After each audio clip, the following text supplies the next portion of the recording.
What up, all you cave dwellers? Welcome to our recap of this week's Yu-Gi-Oh! Tournament. We have none other than Patrick Rose from Fusion YGO here. What we're going to do today is we're going to see his deck profile for Goki. He played such a random deck today, and it was just funny watching him play. Goki still have the power within this meta to just go nuts. So Patrick, before we get into the deck profile, what was like the nuttiest play that you did? Double power load ogre pass. The deck is built to be defend the castle, which we'll get into in the deck profile, and I'll show you how I protect the castle. But it's a really it's streamlined. Hope to God I can do stuff. Hope to God you don't get window locked. Hope to God. Yeah, pretty much. It's just a lot of prayer, a lot of God, please help me. So out of today, what was your biggest concern? Window, Ultimate Conductor Tyranno, window. Just because they can just pretty much. I have to find an out. I have to find an out to it, which is rough. So it's one of those like doomed if you do, doomed if you don't situations. So let's go ahead and get into the profile so we can show off exactly what this deck can do. So we're gonna move this up here a little bit. But starting off, it's Goki. So I'm running triple Goki Super X. It allows you to when it's normal summon, you get special summon another one from your hand. To pair with that, we've got triple Twist Cobra. This is one way that you can get over things like the window lock, because it tributes itself to boost whatever's on another Goki on the field by its attack points, or you can tribute another one to boost it, whatever. So these are the three good ones that you run three of. So triple Goki Headbat, because it's a free special summon, which is important. It's searchable in the deck too, isn't it? They're all searchable. All the Gokis search other Goki cards. So, but then on top of that, we only have 4 other Goki monsters in the main deck. So it's very one Goki Octastretch, one Goki Guts, one Goki Bear Hug, and one Goki Rescorpio. That is it for the Goki monsters in the main deck. It's a Goki deck, and that's it. It's a very small package. Coming to seeing this compared to other Goki's decks is weird, because you usually see Goki decks running 2 guns instead of just the 1. Or like 2 Octastretch and only 2 Headbat, but you're running more. So what was your decision just to play the 1 for? Is it just like deck space? It's another card in the deck, plus it's deck space. Okay. I have a lot of ways to dig for it, and I have a lot of ways to stall. So the final card for Parta Combo is Codebreaker 0 Day. Card's wild. So, all right. So this is how Protect the Castle works. If you're going second, or if you're going first, some of these cards are not relevant. But going second, all of these cards are relevant. Triple copies of Nibiru, the Primal Being. It's your best. No! Stop! Please don't do that to me. Triple copies of Fantastical Dragon Phantasme. Listen, Linda. This is my draw card. Yeah. I need more cards. And it gets rid of my bricks or cards in my hand that I can't do anything with. Triple copies of Ash Blossom and Joyous Spring, because it's generic. Triple copies of Effect Veiler. I'm really seeing this build, seeing 3 Ash and 3 Veiler. You don't see that a lot. It's pretty common now, but I also run 3 copies of DD Crow. So you're playing a total of 9 hand traps. 15 hand traps in the main deck.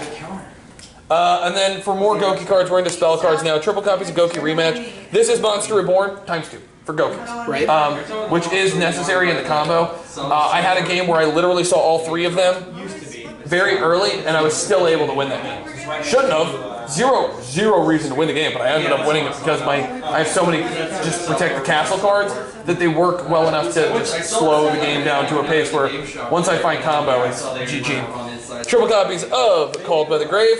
I need my combo to go off. Right. And then I have a bunch of friggin' extenders. I actually have 4. Monster Reborn. I don't have enough revival. Reinforcements of the army. Search my Gokis. 1 for 1. Summon a Goki. Reasoning. Everything's a friggin' different level. If you call 1, that's your most likely way to hit it, but nobody thinks like, oh yeah. And then finally 1 copy of Pot of Avarice, just so I can recycle my extra deck and get free draws, because I like that. The games that I saw you play today with Pot of Avarice, I saw them just. I'm gonna play Pot of Avarice. I'm gonna start. Oh, Ash. I'm just gonna keep hitting the pot. Yeah, it's wild. That's it for the main. into the extra deck real fast. We'll go through this as quickly as I can. So I run 2 copies of Goki Heel Ogre. Heel Ogre is literally just part of the link climbing part, and you can use it with some cards in the side deck, which we'll get to. 1 Goki Jet Ogre. This is just an additional rank link 2, and its effect. It didn't come up today, but it actually has some very interactive effects for that. So that's the link 2s. Now into the link 3s. We've got a Goki Solid Ogre, which just lets you move Goki monsters in your main monster zone. It just frees up link zones. It didn't come up today. 1 Goki Blade Ogre. This comes up going second. I'm able to steal a monster my opponent controls that it points to. Just cuz. This card came up a couple of times. Goki Thunder Ogre. It gives me an additional normal summon. I'll actually move this apart. And that's it for the link 3s. It's a very link climby deck if you couldn't tell. Next up is my link 4s. So Goki Destroy Ogre never came up. I literally just ran it because it's a Goki. There's 0. I will never summon it. This is a free space. You could put more rank 4s in it if you want or whatever. 1 Goki the Giant Ogre. This is a monster effect. It's unaffected by monster effects with attack less than it, and it can lose 500 attack permanently to negate cards. It didn't come up today, mostly because I run 3 copies of Goki the Power Load Ogre. This card literally stops boards, and it's great because you would not think of, oh, okay, Goki's gonna play Ogre. No, and it's generic, which is the stupidest part about it. This card is generic to warriors, and it's unaffected by other card effects. Unaffected. Not your opponent's, even your own. But it gets 200 attack for the link rating. Like if it's a link, if it points to another link 4, it gains 800 attack. Nutty. Yeah.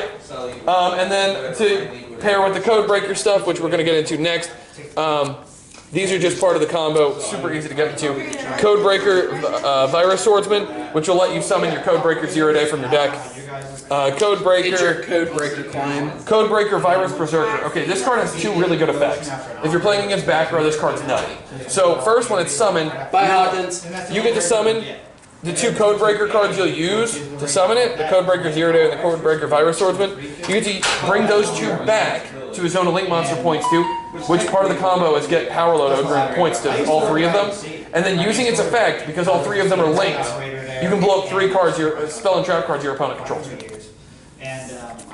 Finally, 1 copy of Abyss Dweller, which I guess you'll see when we get into the side deck.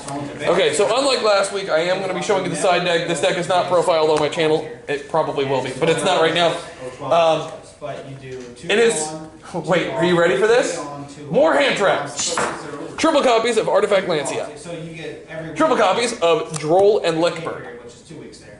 That's it for the hand traps. So explain the Lancia and the Droll and Lockbird. Lancia is good against decks that like to banish cards. So, Dinos. It's good against Orcus. It's good against anything that wants to banish. Adamantipator, I could stop them from using Block Dragon. I get Block Dragon out of Lancia. Can't summon Block Dragon anymore. Droll and Lockbird is just good against a lot of decks right now because a lot of decks are using the search mechanic and searching cards. So this just says you only get 1.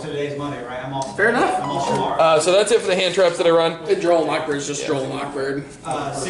So that's 21 hand traps, main and side. I don't think that's enough. Triple copies of Parallel Exceed.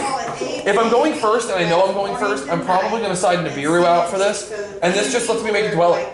So I do the normal combo. I also end on a Dweller. Yeah. It was in the process of because that's interactive and fair. Yeah. And that's it for the side deck monsters. Now it's on to the rest of it. So 2 copies of Cosmic Cyclone. Just cause. Yep. 2 copies of Solemn Strike. 2 copies of Solemn Judgment. I want first. They all go by Protect the cast. Protect the castle. And that is it for the Goki Power Load Ogre Turbo deck profile for here at the Gamer's Cave. I'm actually baffled that I won. Not even gonna lie to you guys. Well, Patrick, thank you for letting us get this game profile of this deck. Guys, remember, we are here at the Gamerscape located at 85 East Jefferson Street in Franklin, Indiana. We have Yu-Gi-Oh! On Monday nights. We got Pokemon on Wednesday nights. And we have always Friday night Magic. You guys stay tuned. See more deck profiles. Remember to like and subscribe. And we'll see you guys next time.